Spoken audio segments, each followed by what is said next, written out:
Welcome to the Penny Bloom Podcast. Ain't another place that has got more bombast. Romp past your mom, dad's listening to Tomcats, talking everything that make you sad. We don't want that. We're here to make you smile. Put your mind at ease. Peace, love, and bloom, and always praise Keanu Reeves. This what we about. This some weeding now. We'll talk until we can't no more, and then we peacing out. Alright, let's go.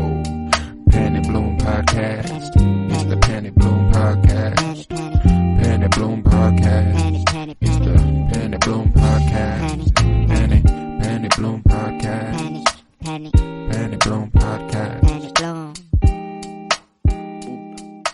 Hello, everybody, and welcome in to the Penny Bloom Podcast. Today, we continue our journey through comic book film. And today is Constantine, released February 18th, 2005.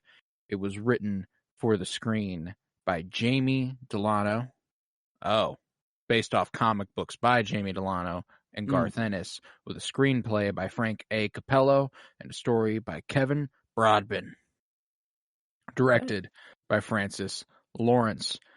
Jamie Delano, as soon as I read that name, I was like, well, this has to be a based on comic books credit, you know, because he wrote Hellblazer, which I might not have that right in front of me. I used to, but yeah, it's upstairs in my room now. But it's a good little book, and it only gets better after that for Constantine Comics. But nevertheless, I'm Colton Robertson. I'm joined by Joseph George. What's up, homie? Oh, what up? Always a pleasure to be here. Oh, and it's always a pleasure to have you. Yeah, man. Keanu fucking Reeves, baby. Finally. How about it? Was there one? Yeah, The Matrix, I guess, has been the only one that I think I've talked about for the 52-year journey. Yeah, I would guess that was the only other Keanu Reeves movie we've discussed on the podcast, which is kind of wild. Been far too long since we've talked Keanu, and finally, I mean, I guess through Constantine, you know, I guess I'd prefer to talk through, you know, John Wick or something of the sort, but hey, as it's Keanu, and I'm okay with that. Absolutely. I wonder when the Matrix episode. July. It looks coming like up on a year ago, then, huh? Yeah, it looks like when that episode came out, popped up on Spotify, and then it was gone. But yeah, this gentleman, Francis Lawrence, the director of this one, was actually the director of 2007 movie I Am Legend. Was the director of The Hunger Games Catching Fire, The Hunger Games Mockingjay Part 1, and The Hunger Games Mockingjay Part 2. So Francis Lawrence, this movie did not deter him from getting any future work, which is always good. I mean, one thing I will say that I noticed, it was shot, like, there were some very cool shots. Like, very... Yeah, you know, this movie, I think it's strangely... I wouldn't say it's underrated per se, because I don't think it's like, oh, you gotta see this fucking movie. Yeah, but I think it deserves to be left out of the conversations when people are talking about the worst comic book movies of all time, and it doesn't quite belong in the conversation about the best comic book movies of all time. It really is just a conversation in the worst of all time. Is that an actual thing with this movie? No, I think it gets talked about the exact amount you would expect it to, which is not. Good. Because, like, good. It's not bad enough to be talked about there. It's not good enough to be talked about amongst the best. It's just kind of is, man. And I can live with that when it's Keanu, you know? Mm-hmm. Yeah, I mean, honestly, this was kind of the least comic booky feeling movie that, I don't know, I've watched in a while. Like, I don't know if maybe it's just the angels and demons part of it that's not really comic, because maybe I just haven't really dove into that vein of comics, like that section. Yeah, no, and that vein does exist, but as far as the comic book movies are concerned, this movie won't do incredible in our adaptation rating, as, you know, Constantine isn't particularly the Constantine of comics. They kind of just use the character and the title of DC as a vehicle to tell a fun demon monster movie that they wanted to make. Because I was trying to think of, like, other examples of, like, demon or this kind of darker vein that's still comic book, and I'm like, well, Blade. And I'm like, well, he is obvious, you know, he's a daywalker. There's stuff about Blade that makes Blade special. And I'm like, okay, like who else? Moon Knight, you know, kind of in that same ish vein, you know, not totally, but like there's there's a build, gods and yeah, monsters and there's just, I don't know, a lot more going on, I guess. Instead, this could have, like, John Constantine could have been seemingly kind of anyone out of this world, at least that they were even portraying in the movie. It didn't even really seem that it was, I don't know. Like, no, there's definitely a element to this movie that's he's basically just an exorcist. Yeah. Which isn't comic book accurate. I mean, like that's the very base level of what John Constantine does. He's got a lot of magical abilities. He doesn't just have a connection to hell where he can see demons and stuff. Like he's got a particular inkling towards that sort of thing. It's not like it was just like, well, I could see things, so I started doing these things. I don't know. Regardless, I do think this movie ends up being really fun. And I think it is a really enjoyable viewing. I have a fun time watching this, and not just for Keanu Reeves, but the cast that kind of surrounds him. The more it just like keeps building and building and building, you see like Rachel Weisz, who I absolutely adore and will be showing up again in Black Widow for this project and many, many other things for other movies we might discuss. We got Shia LaBeouf, who, I mean, love him or hate him, that's a fucking name, That's a name. People know Shia LaBeouf. Jimon Hunsu, part of this cast. Papa Midnight, Tilda Swinton. Like those two, Papa Midnight and I like them. Two characters that were very much appreciated just because it had a very, the very nice talent in their place for it. And I don't know, maybe that's even the same with Shia LaBeouf. Like, I don't think I would have felt his death scene as much, because he was barely in the movie whatsoever. That death scene, that's one of those things that's like, I don't really feel it still, but maybe if it wasn't Shia, and it was just some random no name, I don't know, maybe it's even less. That scene's so funny because when he dies, it's just kind of like, oh. Yeah, like he gets to say his line or almost, and then it's just boom, right. Boom. Yeah, it's not all like the books. Yeah, just bounced off the scene. We've watched people like survive some horrifying shit in this movie, and I know that like getting slammed off the floor a few times and off the ceiling is gonna hurt real bad. Okay, Angela freaking was taken. They were just like standing. They thought everything. It was like kind of a peaceful moment, and then she's like, oh, I just feel something's pulling on me. Whoa, she literally goes through like an entire building. Yeah. No, I mean, I guess there was an actual Mamond, yeah, Mamond was inside of her or whatever, so I guess. I don't know, man. No, but that's the thing, is that like she took a lot more body blows in that moment than Shia LaBeouf did. The 4 hits he took off the ceiling, off the floor, off the ceiling, hit the floor one more time. Yeah, I don't know. There was a weird, interesting way to Chaz write that. Kramer. Yeah, I don't know. Really could have wrote that any other way. No, yeah. But there's just a lot of this movie that's really fascinating. By no means does this movie need to be 2 hours long. Yeah. Like, could probably have been shortened a bit, but by a good 30 minutes. Like I don't mind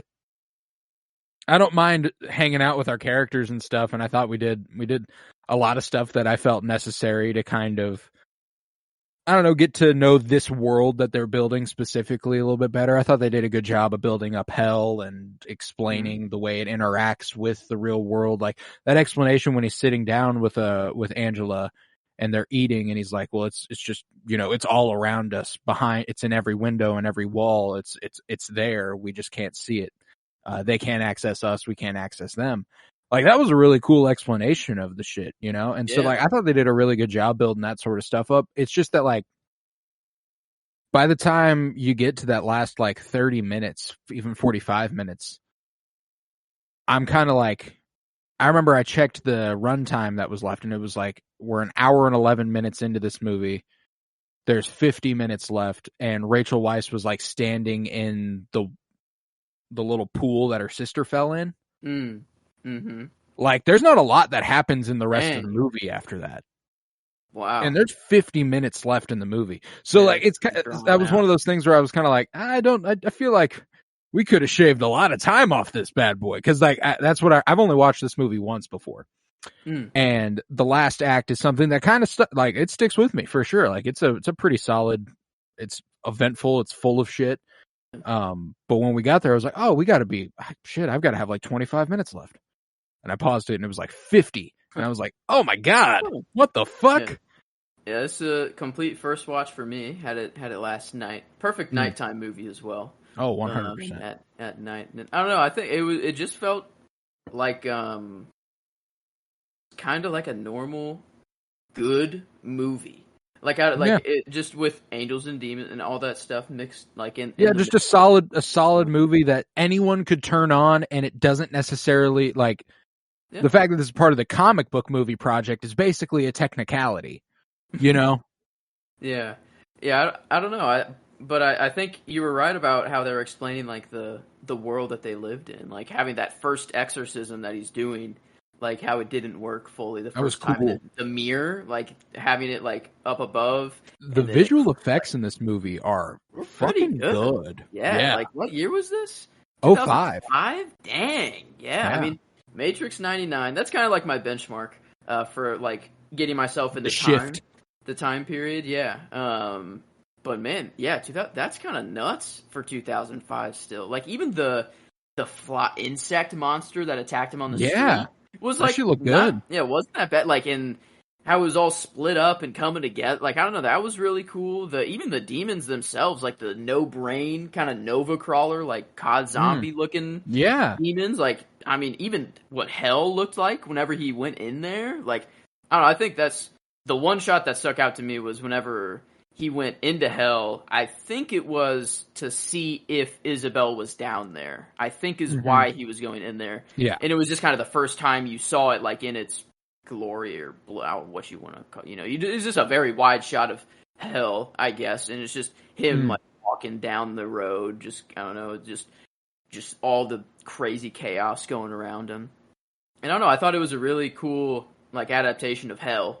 Well, it's actually really interesting about that is that it's based off of test footage from nuclear bomb tests. That's pretty sick. Yeah, like specifically after the initial shockwave where it leaves everything kind of like disintegrated and glowing orange. That's what they based hell off of entirely. That's pretty sick. It looks like the only thing that ever kind of bothered me about hell is that I didn't feel like they were getting the lighting on the characters 100% right.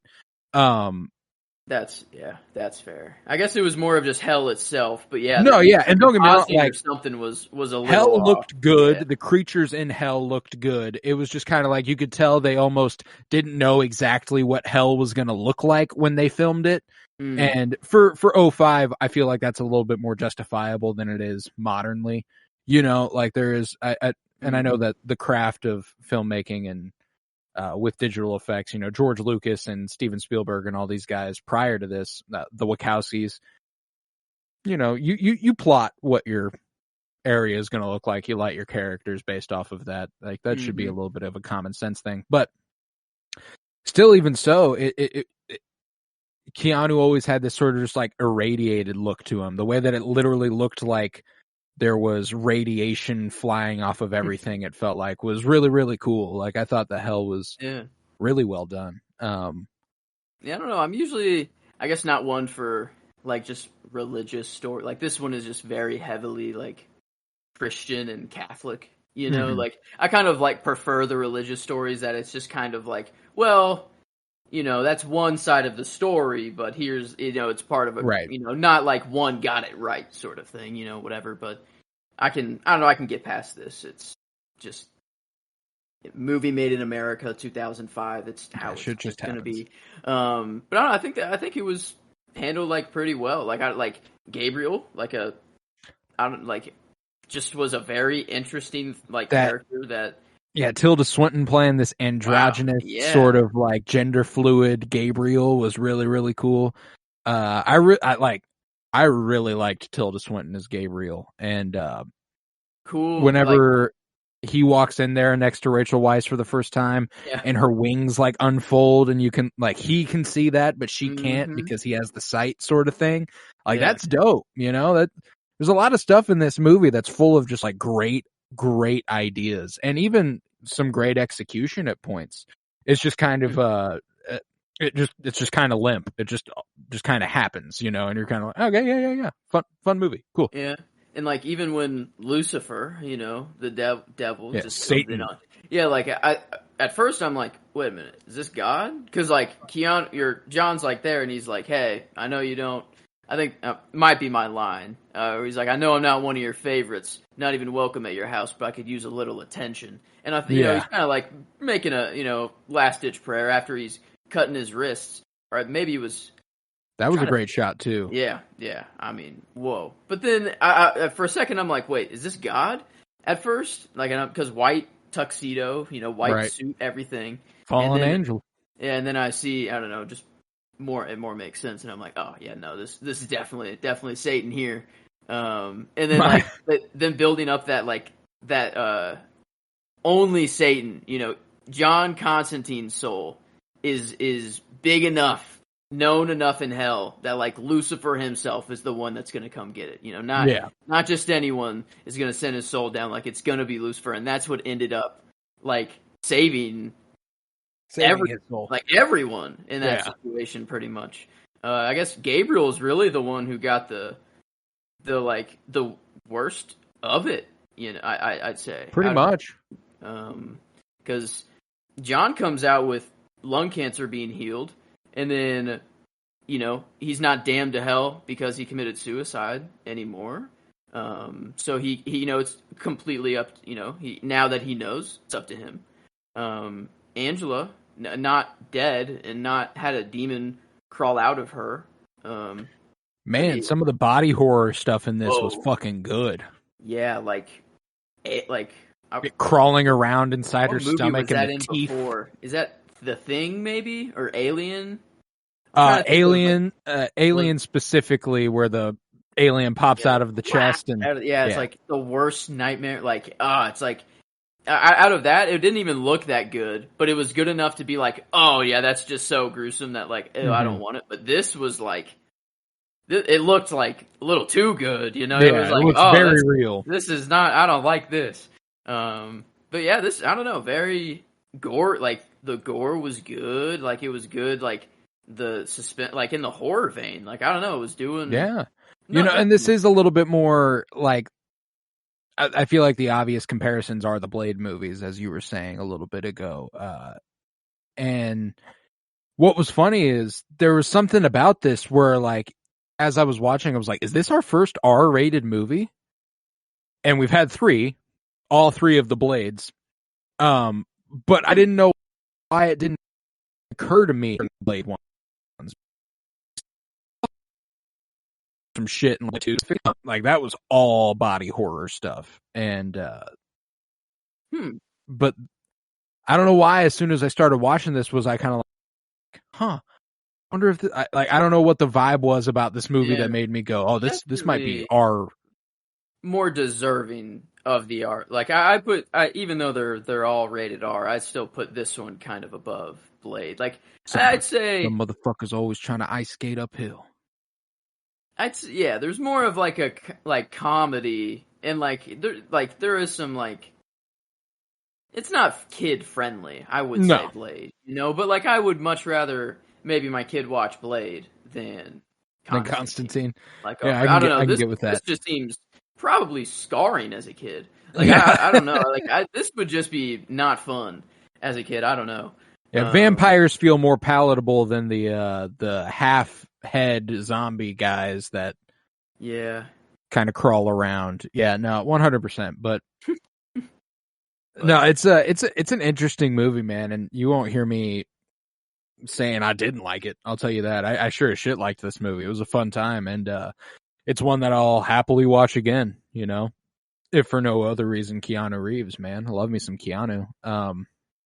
This would be a sick October.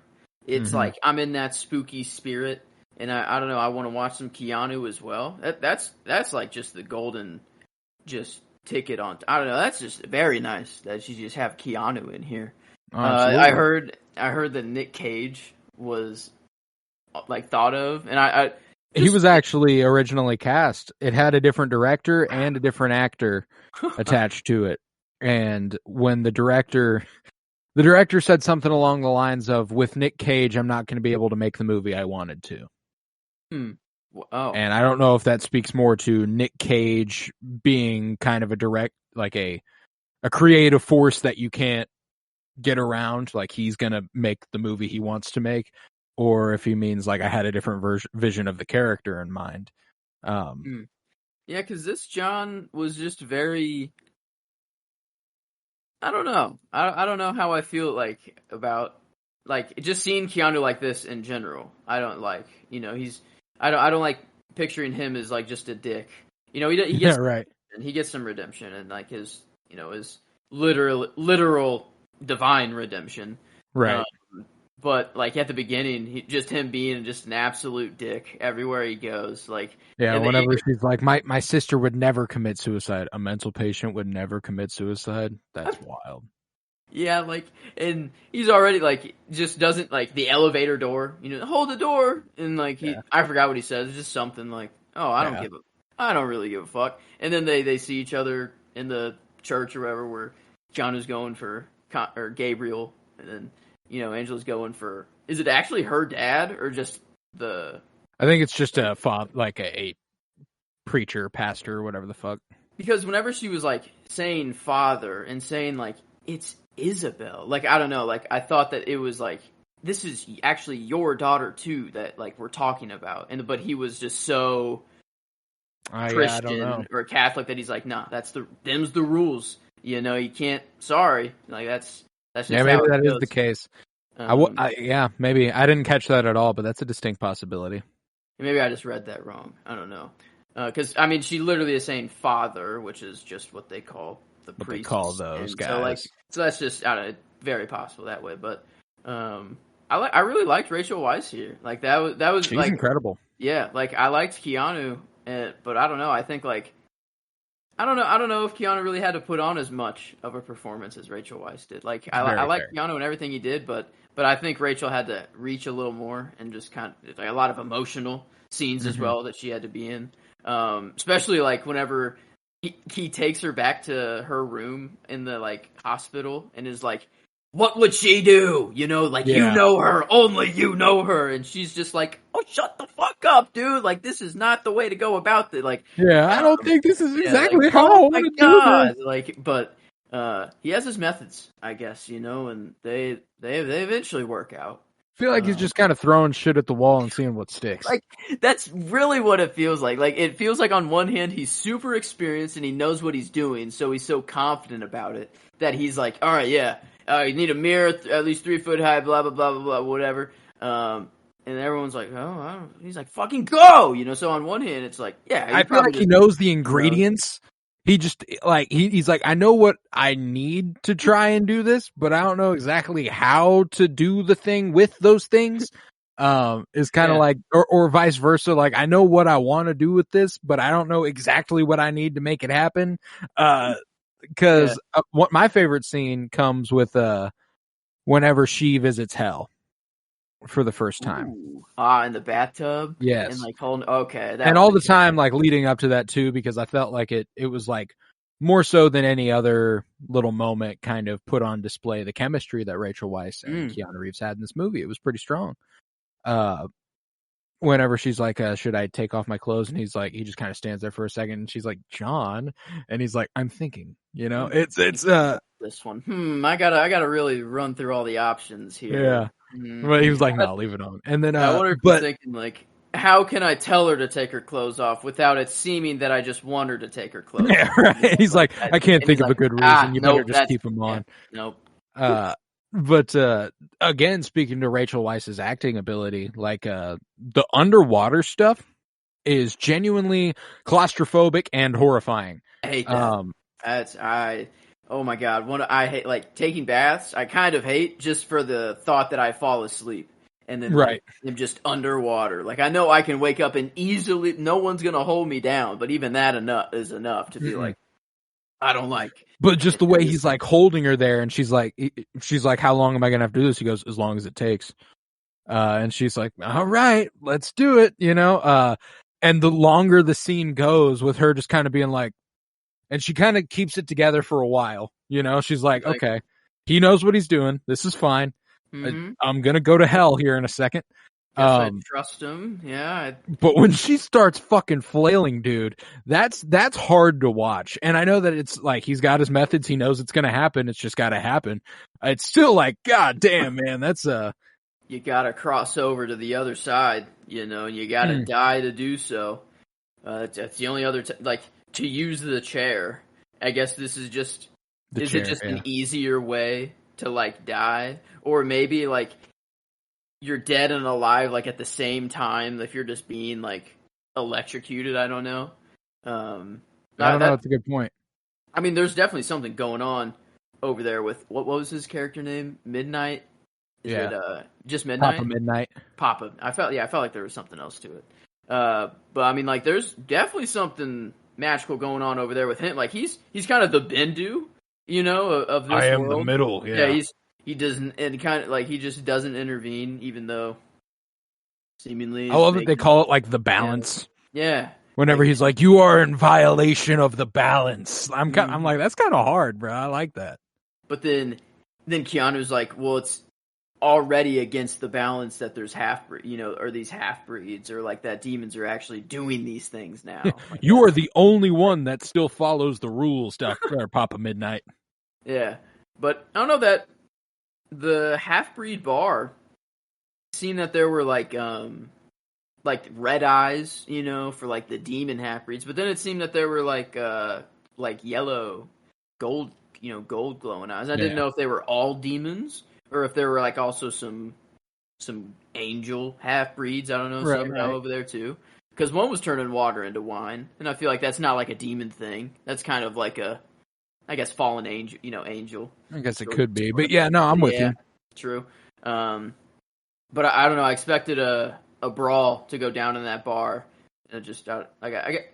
When he storms it with that fancy little crossbow shotgun is that contraption. In the bar? No, that is the bar. That is the bar. With the holy water? Or I thought that was like No, that's at the hospital, but there's when he goes to ask Papa Midnight for help, and he's like the final time, he's like, this shit's not a joke anymore. Yeah. Need some fucking help. 2 birds on a bench. Sorry. Boom! Just, knocks the dude out, and he's like, yeah, I'm going straight to his that's right. Yeah, Chaz follows him in. He's like, oh, yeah, what's up, man? Yeah. Who's a rat in a dress now? Yeah. No, I love that shit, man. And there's actually a couple, like, visually, again, really good looking movie. Like the lighting in Papa Midnight's is really, really cool. There's a couple, there's like a few shots right in a row with Angela that are really interesting, and I don't know if they're like trying to say something with it. A top contender for my and I don't even know what they'd be saying, but there's a shot where her and him are talking at some point, and she is a silhouette inside of like a green box. Yeah. Oh yeah. Very good looking shot. But that scene, I was like, oh, that's an interesting shot. I like that. And then they cut to the bathroom where they're about to do the experiment, and she's sitting in a chair through a little green window. And I'm like, I think it was, to my head, just went with like, she's kind of on a different plane. Just like, it's all about like dimensions and planes and stuff like that. And she's kind of in both right now. She can see, she's like they needed the spear, and then they also needed a very powerful psychic. Was the other thing? Yeah. I guess was the other requirement. So my thoughts was just that she can see all this stuff. And like, that's what she says. Like, after she comes out, she's like, I knew all along. I could see all of this the whole time. Oh my God. Like, and she couldn't believe it. But I think she was like tuned out from that or something. Like, she says, there was a time where I just stopped seeing things. And maybe this is like her, her like coming just rebirth. Yeah. Like, showing just Yeah, the different because flames. the only other thing that I thought was that, like, when you call someone green, like, he's very green, just kind of naive, immature, or not immature, inexperienced. You know, like, she's Yeah, about what to is go to green? hell, and Yeah. she hasn't seen the shit yet. She's still kind of non-believing. She's very green, you know, Ah. and then she wakes up, and we don't get another shot like that the rest of the movie, but we also didn't get a shot like that before the 5 minutes before it, where we got two in a row. And I was kind of like, if you do it a second time, it's a very particular choice. The first time it could have just been like, oh, this looks cool. But the second time I'm like, you're doing something. And when she rises out of her chair where she was in the green, she walks towards the bathtub, which led me further down that road where it's like, she's about to get in the bathtub. She's about to not be so green anymore. She's about to wake up to all of it. Yeah, green isn't. They definitely chose that color. You know, like that was specifically chosen Yeah. to like make it that way. It I was two, didn't. like, and it was twice in a row, very Yeah, close in I succession. I didn't pay was like, attention to the color, but like that's definitely something going on there. I was just more paid attention to like the silhouette and just like yeah, her the vibe. being not in the I think same I think vision. kind of a combination of both of Mm, them. Like, she's kind of half in, half out. She can mm-hmm. kind of see it, but she can't. You know, like there's certainly something there. And that was the thing, is that, like, this was directed with a great deal of care. I felt like I thought Yeah. I feel like they made the movie they wanted to make, which you know, that's more than you can say for a lot of movies. Mm. You know, sometimes it just kind of happens that way. I think this one was very intentional. Yeah, And nothing really felt out of place at all. Like the only things that maybe feel a little out of place, like Chaz's death, is more of like just a yeah, writing mistake than like the direction or anything. That was just kind of a weird way to go about it. But like there was nothing in the movie that was like, oh, that yeah, doesn't they needed someone to. no They needed playground scene, stakes. Daredevil. You know, like, it's not, this life ain't easy. This kid thought he could do it and he couldn't. He's, you know, like, sort of thing. And I'm cool with that. It just also felt very unearned, almost like he got like a big old, it felt like a send off moment, but it also felt like it wasn't enough of a send off moment. Like, they didn't know how much weight they wanted to give this, because he gets that last line in and then just dies. I thought, like, that line comes off as like you're right, it's not all like the books. Like, comes out like he's about to pass out and he'll just be asleep for the rest of the fight. Not like, oh, I'm dying. Oh, and now I'm very happy that it's not like yeah, I don't know. Yeah, I just thought it was a bizarre choice. I guess it's Shia, and maybe it's just wanted to go the funny route. You know, he's just like or maybe that's his character. You know, he's always just has to get he's always has to be funny. You know, even with a knocked out guard at the front of the bar, he's still trying to be funny. You know, he's always practicing his line, like his name. You know, what Chaz? What's his last name? Kramer. Yeah, Kramer. Name's Kramer. Chaz Kramer. Yeah, badass or what? I don't know. He's practicing in his car, but yeah, I don't know. It just didn't quite hit there, but definitely like they knew. I don't know. That's kind of the only weirdish part that I can pick out. I can't really think of anything else where I'm like, that's kind of a weird way to go about it. Oh yeah.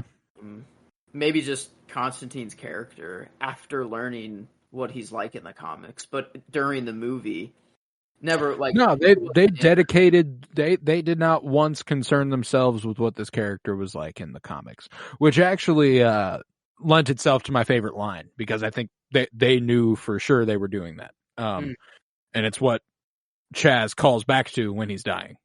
It's not all like the books. It's kind of feels like a little bit of like a yeah. Okay, but, I didn't think about that, but that's 100%. No, they know.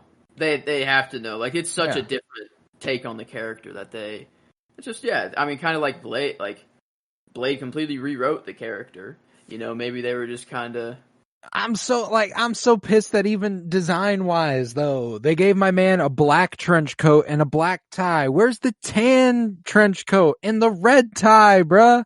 Where's the blonde hair? Keanu Reeves could be blonde. He could pull it off for one role. You know, where's the fucking accent? I know that you probably couldn't read that with an accent very much, but he's very thickly British, you know? He's got a thing going on. This one, he's just from LA. Yeah. So it's just, they just changed everything. They're like, well, we're going to Americanize the fuck out of this story. And maybe, I don't know. Because if they were going with Nick Cage and then Keanu, two very dark-haired, black-bearded people, you know, like always. So they had the look before, I don't know, the look in mind for the casting. So I guess from the jump, they were ready just to abandon the look and kind of a lot. They just, I don't know. I guess, what other comic book character do you choose to tell a story like this? You know, maybe that's the thing. John Constantine's not even like he wasn't even like a big name. It was just kind of something they felt like they could put the DC label on a little bit and go like, oh, there's a bunch of superhero movies coming out the last couple years. We're doing another one of those, you know? Yeah. And they were like, John Constantine, sure, fuck it. Yeah, we'll get some giant movie star from the 90s and do that, you know? Because this movie didn't have a small budget either. $100 million in 2005. It's nothing to scoff at, you know? See how much it made. $230 million in the U.S. Did pretty good. Box market. Okay. That'll be more than the Flash makes. Really? Flash is doing really bad. Flash is doing really bad. Like for the boycott? Like for Ezra Miller, or just like... No, just I don't think, I haven't seen any calls to action to be like, don't go see this movie. It's just that nobody's going to see the movie. 55 million? This will come out a few weeks down the line. We're recording as of mid-June. So the movie just came out this weekend as of the date of recording. And yeah, opening weekend, it tracked to make 115 to 140 million. And it made 55 million opening weekend, which is horrendously bad.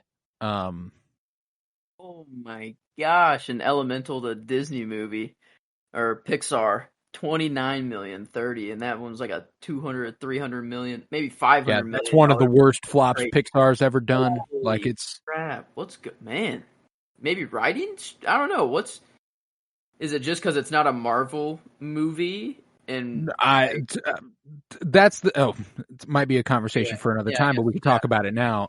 Just because, you know, it's relevant. We were talking about the Constantine budget and how much it made.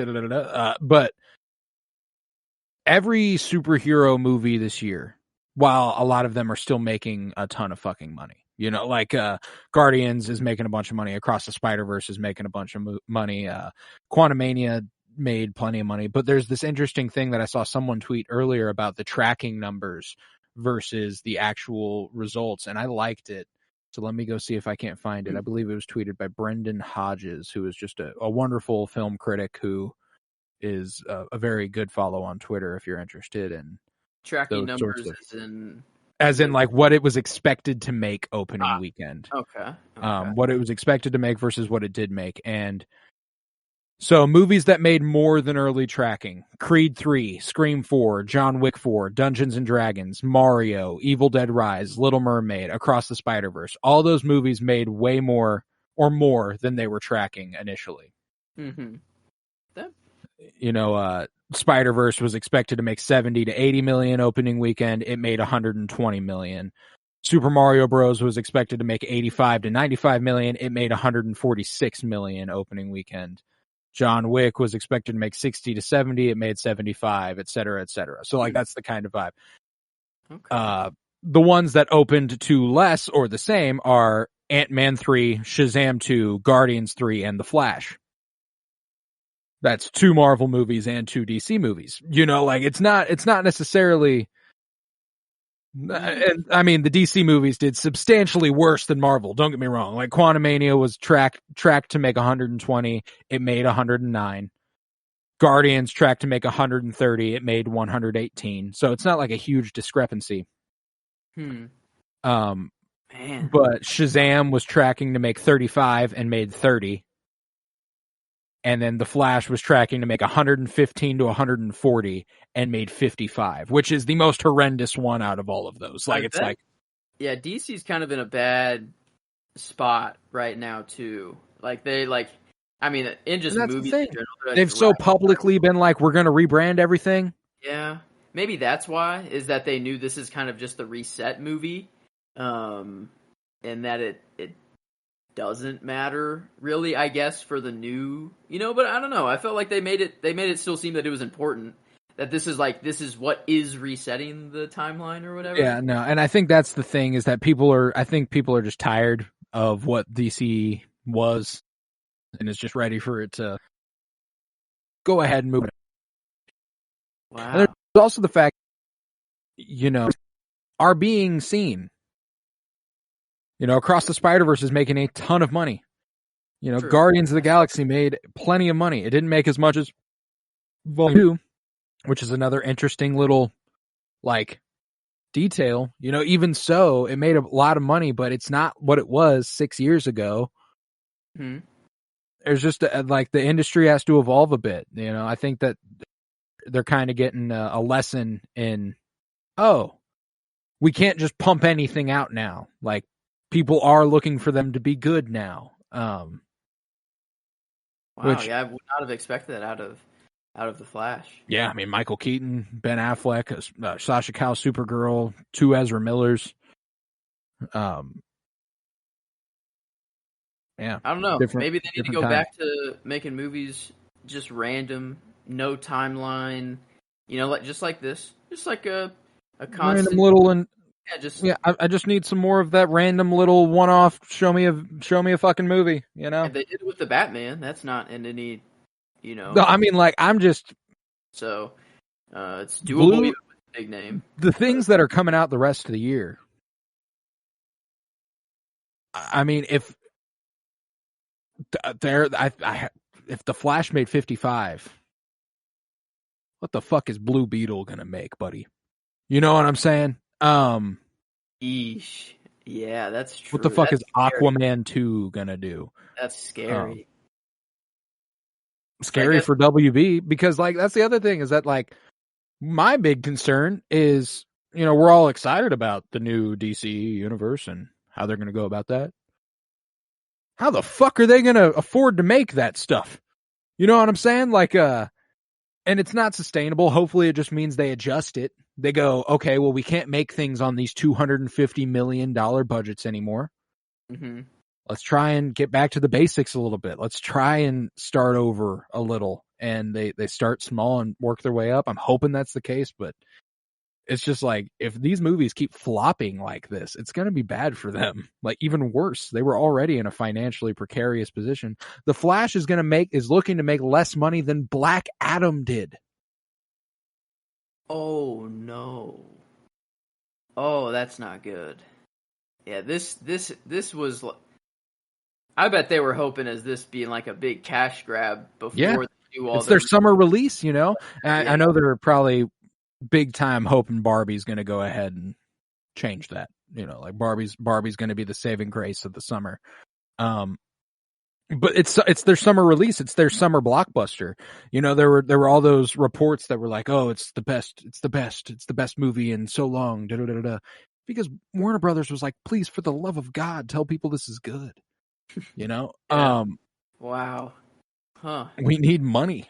It's just, regardless, Constantine, 230 million worldwide, is not looking like a bad bet for some of the movies in theaters now. 2005 money at that. 2005 money. It's just, and like, I think it speaks to the evolution of movie going, Nearly 20 years ago, you get a movie with Keanu Reeves and you attach some other big names to it. And I mean, shit, we know Jimon Hunsu and Tilda Swinton a lot more now than we would have then, but still you got Rachel Weisz, who was big from the Mummy movie. Shia LaBeouf is probably fresh off Holes, like, it's not like it's true. I was trying to think of what Shia would have done before this, because he's obviously not his Transformer days yet. Not quite. I And believe Holes would have been a year earlier. Yeah, Transformers 2 years earlier. 2007. Yeah, so, huh. Yeah, his whole because that's all I knew him from. I think But before. yeah, so like you get a movie with a giant star like Keanu Reeves. You attach some other good names to it. Rachel Weisz had been in the Mummy movies, so she was hot shit. She was a big deal. Shia LaBeouf was just in Holes. He's a new up and coming kid. It's going to be a fun one, And people went and they fucking saw it because that was enough, It was like oh shit, Keanu Reeves and a couple of other people, dope. And now you get a movie like The Flash that's like Michael Keaton, Ben Affleck, fucking Zod, fucking what's his name? He's a great actor. Michael Shannon, Sasha like all these names, and you're like, maybe it's just because people just don't get out anymore. Like, because I don't know, like, hey, and that's something. But I've checked. I've been like, I still haven't seen Across the Spider-Verse, and I really fucking want to. The reason I haven't gone is because every time I check a movie theater, it's fucking full. Wait, actually? Or damn close to it. Wow. You know? Okay, that's a good. I like that. Exactly. So that's the thing, is that good movies are being seen and bad movies aren't. Like and I don't want to speak to The Flash because that's the reason I haven't seen The Flash. I've had every opportunity to see The Flash, but I'm like, I'm not going to see The Flash before I see Across the Spider-Verse. I'm just not going to do that. Yeah. Yeah, wow. Maybe and so I'll check Flash showings and they'll be rows full or empty. I wonder if it's the level of entry as well. Like it's kind of, you have an old Batman that's coming back, so I got to watch that movie to even know who this guy is. People who probably haven't watched Michael Keaton's Batman, and then you hear, Zod, and I guess now I'm gonna go watch Man of Steel again to get. You got Ben Affleck's Batman, okay. Yeah. And and then all these flashes and all this stuff. Like I don't know, maybe it's that. And dude, and the cameos they're including in that movie apparently are just. I've heard there's a disgusting. Whole lot. Disgustingly. Disgusting, like they're CGIing dead people into movies, and people who are still alive, they're CGIing them anyway. Ooh. Yeah, Christopher Reeve is in the movie. He makes an appearance. Helen Slater, who is still very much so alive. Nick Cage's Superman. We've talked about that. Yeah, I remember that one. There's Adam West. Adam West's Batman. What? There's George Reeves Superman, who was Superman before Christopher Reeve, even back in like the 40s and stuff. Who his is the particularly most nasty because he the role of Superman was so demanding in terms of contracts that whenever he was locked into playing Superman, he couldn't act in other things, and it ultimately like destroyed his career. And he, trigger warning, might want to skip ahead, ended his life. Oh my gosh. Okay. And they were like, throw him in the new Flash movie, guys. Wow, yeah, this multiverse stuff, fucking disaster. Gone man. Too far. Like, it was such a fun, good, simple idea. It doesn't have to like. Because Infinity War and it it popped off and it was a moment, Yeah, when the portals opened in Endgame and everybody showed up. But you know why that worked? Because it was a payoff to 10 years of movies it was like that were connected. And it's like this is it's new. It was like a new. Yeah, intentionally connected as well. Not just, well, we made this under the same IP 45 fucking years ago, so we might as well go ahead and throw it in here. I don't know. More than I'm talking about this, the more I'm like not sort of pissed. No, I'm very happy with it. Your line about like it's not always like it is in the books. Like if you have a movie and you just want to tell a story that you want to tell and it's not connected to anything whatsoever, I might prefer that now. Well, and there's something fun with this movie too, where like we were talking about the James Gunn Elseworlds stuff before James Gunn took over. Constantine 2 was confirmed. They're going to make a sequel to this movie. James Gunn hasn't said that's not going to happen. There's very distinctly a possibility that we'll see Constantine 2 20 years after the fact, which I know I've said this is a shit adaptation. I'll eat that shit up. I'll take it. That, and like if Keanu's, like, you think it's Keanu still? No, yeah. Same guy. Oh, Same. dude. Because, I don't know, this movie kind of leaves you in a place where you're satisfied by the ending. You don't really need much more, but there's definitely... There's room. They could go. And especially grow, maybe... Cause that's the thing, is that he had abilities. It was, like, and he... I don't know, it seemed like he always had, like, a gun or something else to do something with, but it was never... Brass knuckles and all that shit. I guess it's not out of the question that, like, in this new one, now that he is basically redeemed life again, and he's, there's some, maybe that spark in him is using a web block, Yeah, there's, exactly. Now he's out, so I don't know, maybe they could even... Granted, there's an adaptation of John Constantine that I absolutely fucking adore in the CW shows. Saw a little bit of that while researching. Portrayed by Matt Ryan. That's peak John that guy was so good at playing John Constantine that he became the voice of John Constantine in the animated stuff they do. Like, they were like, that's him, man. Like, and he's so fucking good at it. And it's so much more honorable of an adaptation. And it feels so much more right. They made him a bicon, which I love. And I'm pretty sure he's always been a bisexual man in the comics, but it was never like explicitly said, but Legends of Tomorrow like brought it to the forefront and was like, yeah, John Constantine gets down. When it comes to love, he doesn't choose sides, on his Oberyn Martell shit. Oh, yeah. No, wow. That's... I know, I saw it when I was just doing little, like, surfing through comics just to see, like, what he was like, and I had, like, a few, like, when people, like, read through the comics, like, that's my shit. If I need a comic fast, and I'm, like, on the, I don't know, toilet or something, just, like, people that read through them, and you see the pictures, like, and, like, the full, like, audio book, but also you have the visuals. It's like, very satisfying. Doing some of those, and then like they threw in little clips of that CW show, and I was like, oh man, like this is like way cooler. Well, yeah, he also did Constantine has his own show too that ran for either 1 or 2 seasons that was like pre-Arrow, I think. Like, it was before the Arrowverse technically. I see. And I've never seen it because I've never known where I'd be able to watch it, but apparently that's really good too. Like, apparently that's really solid. It's also Matt Ryan. Like, the dude, he started playing Constantine, and it was like if James Gunn ever wants to make a canonical Constantine as like part of their movies, it better be him. Like, that's kind of how I feel about it.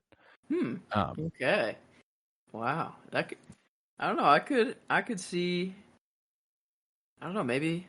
Who knows? Maybe Keanu's just. It'd be nice to have him, but maybe the. I'll take him in. We can still get Constantine too, and it'd be the Elseworld stories he was talking about. Like, hell yeah, I'll take that. Because I like him in this movie. He gets both my character and performance. Because I mean, this is our show, man. If we're talking peace, love, and bloom, and always praise Keanu Reeves, I'm gonna give Keanu Reeves all the love in the world. So while Rachel Weisz is probably critically the better performance, and I have very little doubt of that.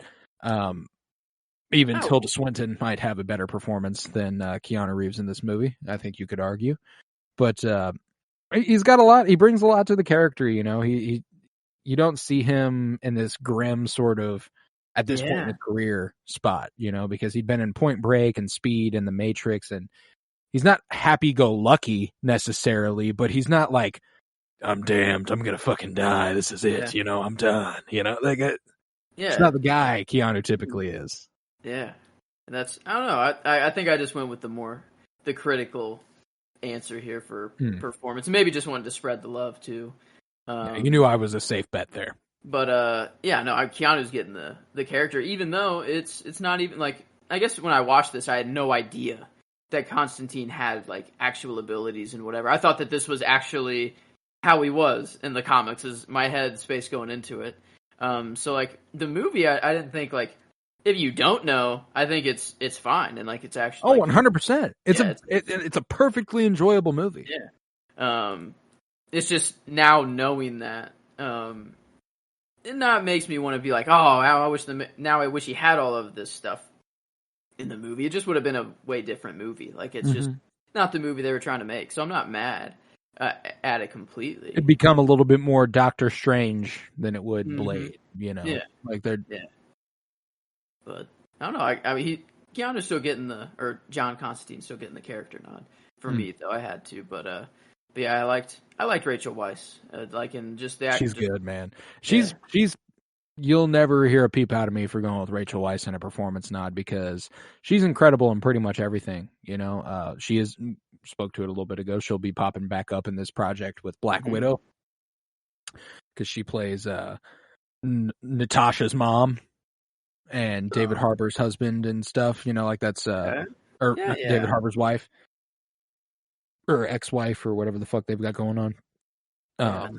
But she's a couple. Yeah. The Russians. Yeah. You know, she was also, I don't know if you ever watched the Christmas movie Fred Claus. No, it's a good one. Vince Vaughn, Rachel Weisz, Paul Giamatti, bunch of good names there. But she's really good in that. I think that was probably like my introduction to Rachel Weisz, because I was like 7 when that movie came out, and I watched it and was like, oh yeah, she's a hot British lady. Yeah, I know Mummy. That was the only kind of thing I knew her from, even though I haven't even seen the Mummy movies. I'm trying to look at anything else that I would maybe know. It doesn't. She was in The Lobster, which is a weird, good fucking movie. If you're looking forward to, there's a new movie coming out later this year called like Poor Thing or Poor Things or something like that. Later this year, let me see. Yeah, Poor Things, starring Emma Stone. It's directed by Yorgos Lanthimos, and it's going to be a weird fucking movie. If you want to prep yourself for that, which I'd recommend you do, The Lobster with Colin Farrell and Rachel Weisz is really fucking good. Yeah, she's starring in Dead Ringers, an Amazon show going on right now that's based off of an old horror movie. Yeah, no, it's she's very talented lady. Yeah, I liked I don't know. There wasn't a performance that was just like, no one did terrible, you know. It was, I guess maybe not Shia did terrible. It was just kind of like not needed. I don't know. Just a simple, small comedic relief sort of role that he did good. He did a good job in, you know. When he is sitting out in the car, he's like, name's Kramer, Chaz Kramer. It's funny because that's just not a name you say in a badass way. Your name's Chaz Kramer, you know? That doesn't strike fear into the hearts of your enemies. Yeah, and even Satan played Peter Stormare. Yeah. He's a very good actor too. Yeah, I don't know. I really liked just his portrayal, like whenever he came. I mean, the end scene, I guess it's pretty much the end. But just whenever, like, all the chaos everything's going on at once. You know, Mammon is about to come out. Gabriel's about to put the spear right down Angela's belly, you know, and Keanu makes his big sacrifice play. It was just kind of everything that was going on at once. I thought the scene was just done really well. Like, just it was. That was built, and then, you know, you see his blood like kind of dripping, and it's by the watch. You know, so you see the watch start to slow down and time has stopped and, you know, and everything. And then you see just Satan float down with whatever black goo he's got on his feet, you know, or his shoes or whatever. Yeah, I don't know what that was about. Maybe that's just the floor. Man, the sacrifice play, though, it ended up giving me my favorite shot of the movie. Whenever he's floating up to heaven and he flips off Satan on his way up. Yeah. That's my favorite, because he's like barely awake and he's like, he just throws it up, rising up, and then like he starts to fall back down, but then he puts his middle finger down and then starts to go back up again. Like God was like, hey, you know, like, hey, wait a minute, you know, I'm doing this for you, dude. Come on, you don't gotta disrespect me like that. But no, I love that shit. I love how just, I don't know if Satan came down. I thought God was going to come down eventually. I don't know, but I kind of like it more whenever God's just just a God's way. not vain enough for that, in Yeah. these stories. It's like the devil's like, yeah, I want you to know. I want you to Yeah. see me. What's up, bitch? But God's like, hey, man, it ain't that deep, bruh. Yeah. But I don't know, like it wasn't anything that like I thought on I don't know that it would be like a little too out there, like a crazy third act was about to come down, but it was like it all made sense. I wasn't lost, It was like, Yeah. oh wow, this is like just a cool moment in the movie, and Well, that's what's so confusing about it is that it's like it's so simple that it's shocking it takes as long as it does. It's kind of like everything just kind of happens, and you're like, wow, that was yeah, 50 minutes. that's true. Yeah, it did. Man, they could have shaved that down a whole lot. I don't know where per se, but I just know that they could have, and I would have had the same reactions Yeah, to everything. yeah, because nothing hit me so like I didn't cry. That's for I I didn't even wasn't tear up. crying. Um, I'm easy, I've talked yeah, about that before. Like it doesn't take a lot. You hit one little string just enough, and I'll be it'll put tears in my eyes. But this movie doesn't do that, and that's okay. Not every movie needs to do that. I guess maybe a movie that just has demons and all that stuff in it. Maybe that's not what they're No, going for. absolutely not what they're They going know for. their crowd, I guess, that they're appealing to Mm-hmm. with this movie. But yeah, I mean, they set out what they wanted to make. Like they had a very clear vision in mind, and they stuck to it. And I think I don't know, it worked for the most part. Maybe some different adaptation could have helped, but I don't know. I think for the movie they made, like making it more real and gritty and just like as like, more contained, I guess, is easier whenever it's just like, yeah, let me build a gun and put some gold slugs in it I'm or gonna need a whatever. gun. Yeah, and then like if dragon's breath or whatever that flame weapon thingy was, which was sick.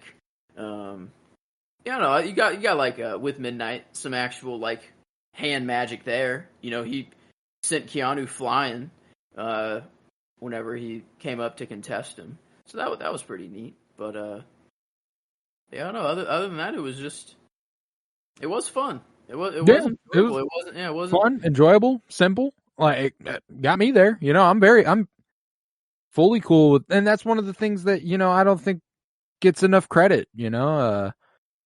There are movies that you don't want to cry during. You don't want to, you don't want to be like, oh, this is so emotionally. Ooh, I don't want to watch those all the time. This is a very, very easy fucking watch, And while it does run a little long, well, shit, there are a few movies on this journey so far that I would tell you are a better like, oh, it's the middle of the night and I just want to watch something random. This is a good one. This is a good one. That and I bet a lot of people haven't seen it either. have their Um, place. yeah, no Kansas City Film Critics Circle Award. But it was Bummer. nominated for Best Film at the Academy of Science Fiction, Fantasy, and Horror Films. Okay. Very Tilda Swinton, specific actress. Yeah, at the Chainsaw Awards. So I mean, some of these awards are kind of go kind of crazy. Your Teen Choice, Rachel Weisz, movie. Wow, this is a very specific award. A scream scene. And her scene was screams as being pulled out of the building by spirits. Whenever she's like, that scream? Yeah, yeah. During that? Yeah, Okay. she's screaming the whole time. What a specific award that one is. But, Yeah, I'll take it. yeah, no. But I guess as far as just like if I want to get a little spooky but not rock my socks off, and get like absolutely just super freaked out. But in that vein, I don't know. I like this. Yeah, just one of those nice little casual. Oh yeah, this will be a fun one to turn on. Let's go ahead and give it a look. Keanu's always gonna, I don't know, never gonna disappoint.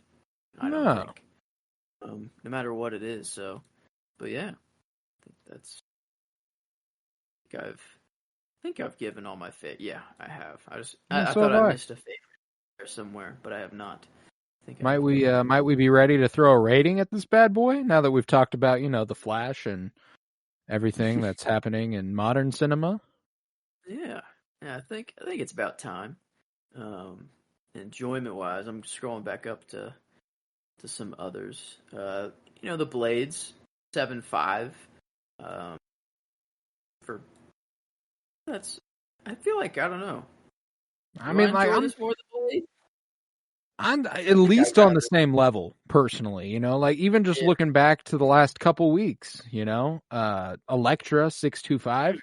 I know I'd rewatch this before I rewatch Elektra. I have no doubt about Yep. that. And I enjoy Yep. Elektra, but just not quite on this level.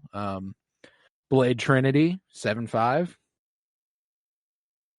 Probably around there, I think I like it more than Hulk, Mm-hmm. So okay, but 7.25, 7.5 range. I We think gave maybe Batman and Robin a 7. How's that make you feel? kind of like when adaptation's kind of out the window, but you just want to have a good time and Yeah, just kind of watch the movie. But in this case, I don't know, it's kind of similar. Not as out the win, not as like out there as Batman and Robin necessarily, but right. um, I think maybe that makes more sense actually, because Blade does have something else kind of to it. No, I mean, Blade is there's something to I know that we try to remove critical appeal away from the idea of enjoyment, but if a movie is better done, it makes it more fun to watch. It makes it better. And this is one of those examples where this movie certainly could have been better, and I know that would have made it better. It would have made it more fun to watch. So like a 7 I'd feel pretty good about, maybe even maybe a 6.75, but a 7 feels good to me. You're on the same level as Hulk, or maybe, I think Batman and Robin's the closest. I feel think like it is too. I think I like 7. I feel Another like one where I would go back. another one where if critically it had elevated in quality, Batman and Robin could have been an even more enjoyable one, but it was just I do not think very good. I go to Constantine before I go to Hulk. I do think. I think I do too. Even though another thing that'll date this, but the rights of the Incredible Hulk back to Disney Yes. or whatever. I don't know if that means anything other than the older movies are on Disney Plus now. I don't know if that It means means that they can make a Hulk solo movie now. okay. So They were hopefully, not. That's why Hulk's only ever shown up in other stuff since the Incredible Hulk. It's maybe we because get. Universal didn't want to make a Hulk movie again, I and see. it's the way that Spider-Man needs Iron Man there or needs something else there to make it an MCU movie. Okay, well, maybe we get some proper treatment of Hulk now in the MCU. That'd be ideal. But That'd be ideal. Yeah, the Incredible Hulk not super far away anymore, but still got some time to go. we'll 2, get 3, there. 4, 5, 6, 7, 8, 10, 11, 11 movies away. It's only about 3 months, not including the breaks we take in between things. But yeah, all right. I definitely would revisit Constantine before Hulk again for no other reason. Keanu Reeves. You're automatically going to get the bump if you got Keanu Reeves, baby. That's a plus. Yeah, just that a is a fact. plus.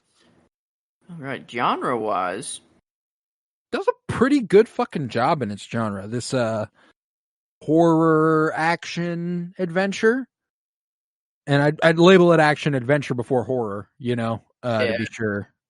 thriller, I guess, would be more. Oh, yeah, it is kind of in between thriller and horror. It's almost just like a really high budget B movie, like Yeah. it's where in the 60s, 70s, 80s these monsters would have been portrayed with like these giant puppet sort of vibe. It's they got to CGI and visual effects the shit out of it, and I think it I does don't a know. good job in that regard. Yeah. Like the first Blade, that was given an 8 in the genre. I don't think I can go quite that high. That's put Daredevil at a 7. Maybe that's a little closer of a comparison. Daredevil. Yeah, Elektra 6.75. I think I'd go above Elektra. For the genre here. I think maybe floor. maybe another 7. maybe my floor is a 7, and then does it do better than X-Men? No. I don't know about that. No. Yeah. So yeah, Like, so I think 7 might be fair. Genre wise, like it's nothing masterful, but they never like were embarrassed of the movie they were making, or never like did anything to make something fit a little better. They no, stuck. it's good in its genre. Like it knows what it is. It does a good job at that. It's not one of the greatest action adventure horror movies I've ever seen, but it's solid. It's fun. It's a good viewing. So I think a 7's fair once again. This is going to do, it's going to be one of our worst adaptation ratings, actually. This one I'll trust kind of, because I don't think I have enough Constantine under my belt. It's just a very, very quick skims. So I'll kind of trust your rating. All right, I appreciate that. I am going to throw it above I'm going to throw it above Catwoman. It's got to be above a 1. Okay. That's because, good. I mean, the spirit of Constantine, while I don't think they got the characterization entirely wrong. John Constantine is a bit of a negative Nelly. He is a bit grim and dark, and he is always just kind of like, oh man, fuck this. Like they got that pretty well. But they didn't get a lot of stuff around him for real right for me. A better comparison might be Daredevil. Shit, even Batman and Robin. Batman and Robin got a 5. I sure shit can't give it that high. I think that was, we said that it wasn't a good adaptation, but for the movie, the differences they chose weren't detrimental. So it was just kind of like a middle of the road. Mm-hmm. And you can make that argument for this once again. I do, however, think that it was detrimental in that if they would have gotten the characterization more accurate, it would have made the movie better. I do think that would have made the movie better as if the adaptation was a bit more accurate. So I think I'd go below Elektra last week at a 5. I think I might come down around a 4. Okay. 4 out of 10. Above nothing. Supergirl, but below Daredevil. Yeah, I think that feels right. Seems right of my just little knowledge that I do have. I can't really speak to say if it would make the movie better, but I mean, I think I would like it a whole lot more. Yeah. The character just seems way too cool and already cool. Like Y-Chain, I don't know. Like he's already cool for a reason. And people like his quips. Like that character. Yeah. Why really change that? But okay. So a 4. I'll slide it in there. Constant. So now. All right, then the critical rating. All right, last week we gave Elektra a 4.75. The week before that we gave Blade Trinity a 5.25, which I'm not going to lie, feels like a decent framework.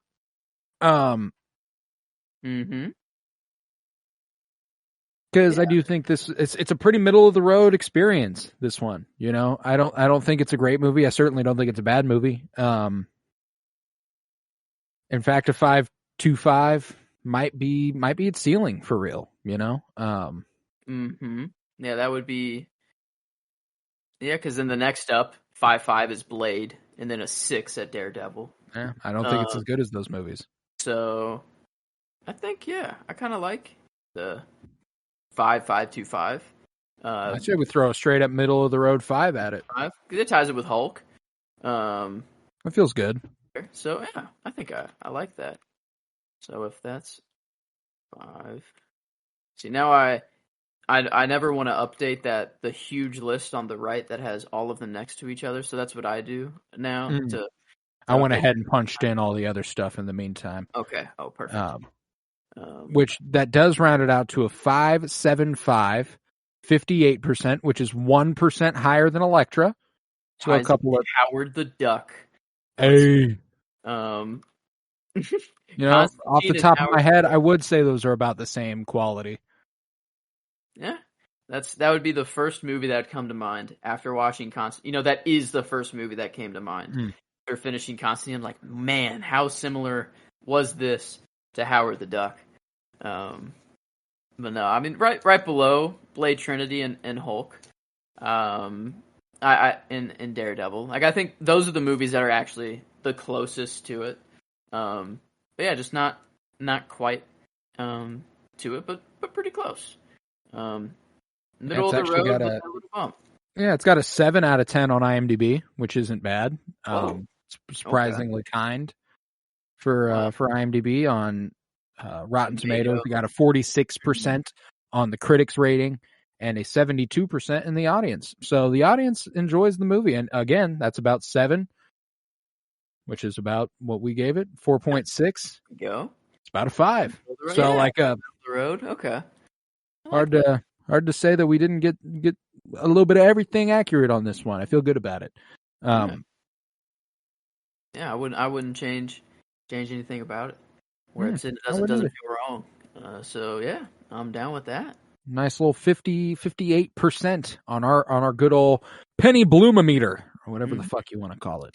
We still need to nail that Name down. pending. Yeah, we'll Patent pending. But yeah, man, with that, if you got anything else, I think that might be it.